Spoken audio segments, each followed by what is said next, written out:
فراق الزين والوطن، مقدمة ومهداة من المملكة العربية السعودية من أبو مدين صالح مهدي محمد إلى أهله وربعه.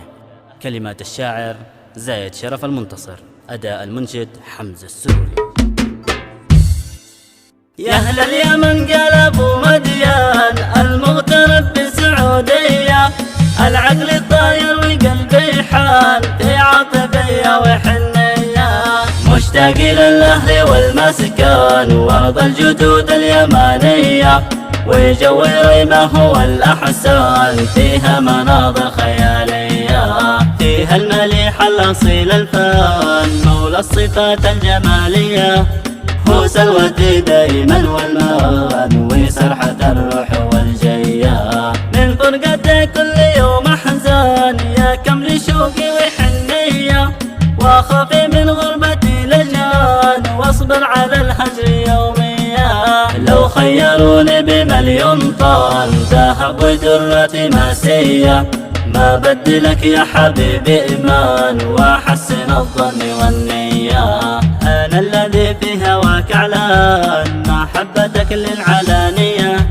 كم شوقي للأهل عندي حان أمي وأبي شوقي مثنية، أمي وأبي كم دموعي شان وأخوتي شوقي معنية، صلوا على النبي لا لذان على النبي طيب النية، يا أهل اليمن قال أبو مدين المغترب بالسعودية،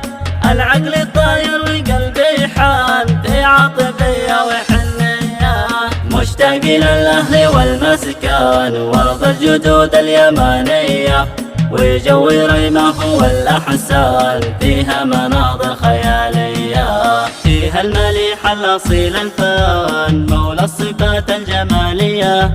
هو سلوتي دايما والمان وسرحة الروح والجية، من فرقتي كل يوم أحزان يا كمل شوقي وحنية، وأخافي من غربتي لجان واصبر على الهجر يوميا، لو خيروني بمليون طن ذهب ودرة ماسية،